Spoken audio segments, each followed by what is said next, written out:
It's been a little while since I posted a video. That's because we did a lot of work in the past month and a half. And when I say we, I mean Lloyd at LT Industries. We've got the rear subframe done, the rear suspension is mounted, the front suspension is mounted. Let's have a look at this and get you up to speed. This is basically where we left off on the last video. This is the rear subframe section showing you the hidden fish plates we did. Once those were on and welded up, we removed the scaling. Lloyd took these two frame sections over to his rack, put some cross members in it, did some fancy speed holes. These are exposed fish plates now on the inside of the frame. Saw those two on each side, decided I need those on the back as well. So now we've got 8 fish plates on this thing. It's more than strong enough for what we need, but it also looks awesome. So awesome, in fact, that I could not paint this black. I took it out to another buddy's shop where we did 8 coats of clear. This is a satin clear coat, so it's not super shiny. Then we took it back to Lloyd's shop, bolted on the rear suspension, and fitted up underneath the Corvair.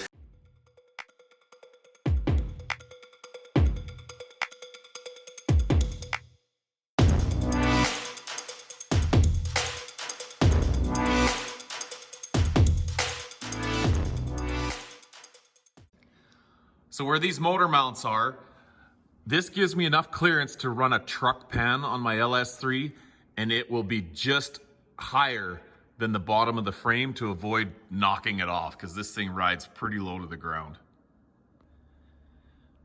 Now that subframe carries up and welds right into the factory unibody or factory unibody subframe. We kept as many of these original cross members as we could, just for structural integrity.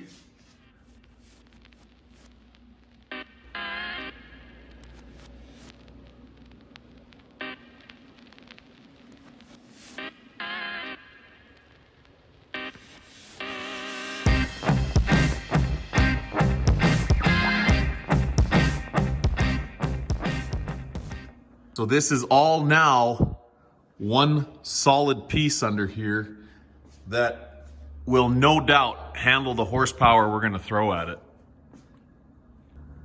Now that you've seen the bottom, let's have a look at the top side here.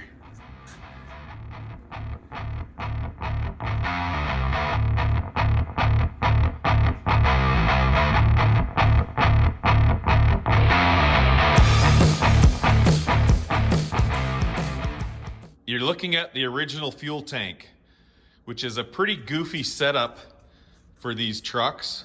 However, we're going to be able to modify this thing just slightly and not only increase the capacity, but still use it in its original location, which is right here.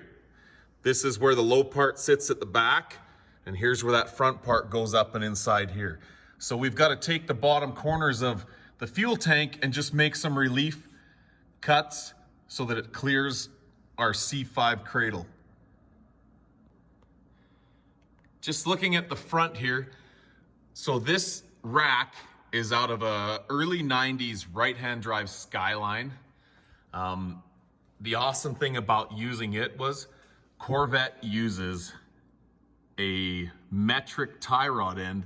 These are 14 mil threads, and the factory tie rod ends fit right on to this Skyline rack. Lloyd made these little brackets right up in here just to offset the rubber for the sway bar, because with the air ride, this end of the sway bar was digging into the bag here. So in order to bring that forward a little bit without compromising its function, he just made these brackets up in here to offset that a half an inch forward. So I follow a guy on Instagram, he's called Big Ron's Wheels, and I'm gonna say 2 years ago, this steering wheel came up on his website for sale. I had to have it. They spent a lot of time painting this thing. I mean, this thing is liquid. So if you're looking for a custom, blast from the past steering wheel for your project, go to Big Ron's Wheels. I'm not sponsored by him. I paid full price for this thing. I'd hate to think of what that is actually now with the Canadian dollar so shitty, but I had to have it, so here it is.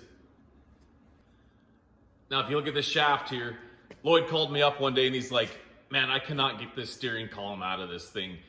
To take the steering column out, because the steering box is usually right on the bottom here, he's like, I've got to take apart a bunch of sheet metal on the front. We looked it up online. Sure enough, that's what you have to do. So I said, just cut it. I'm not using it anyway.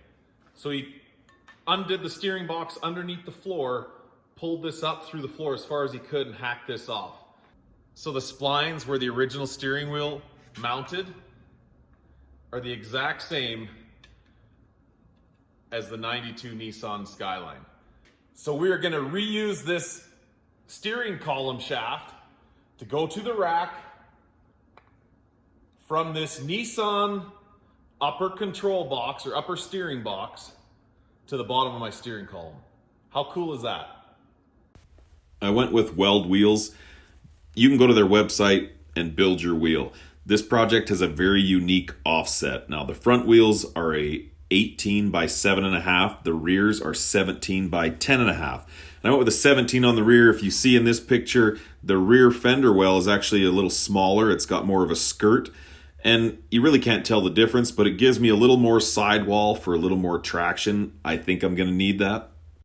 One of the many challenges of bagging a FC or forward cab design vehicle is there's nowhere for that wheel to go. So we had to cut this all out and build this up about 3 inches, create this radius here. I also had to cut a relief in the bottom of the door so that we can actually air this thing out. Here's a look from the bottom. When it's completely aired out, I am able to steer about 25%, probably 30%, but when I have full air in the bags, I can turn 100% and even hit a bump if I need to.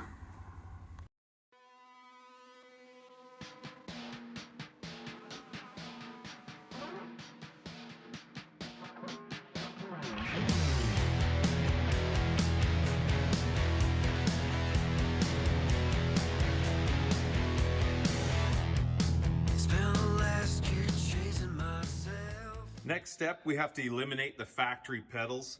I do want to keep this factory e-brake handle just because that's nostalgic, that's cool.